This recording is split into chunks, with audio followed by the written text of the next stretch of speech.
Começando hoje o mutirão aqui na casa do meu amigo Sureca.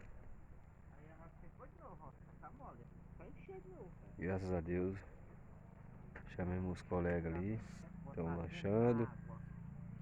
Ali tá o dono da casa, casinha que ele mora.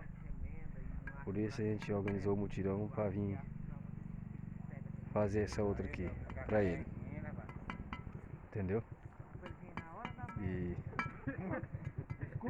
meu amigo irmão Zanona, que tá ali, pedreiro. Lá atrás tá o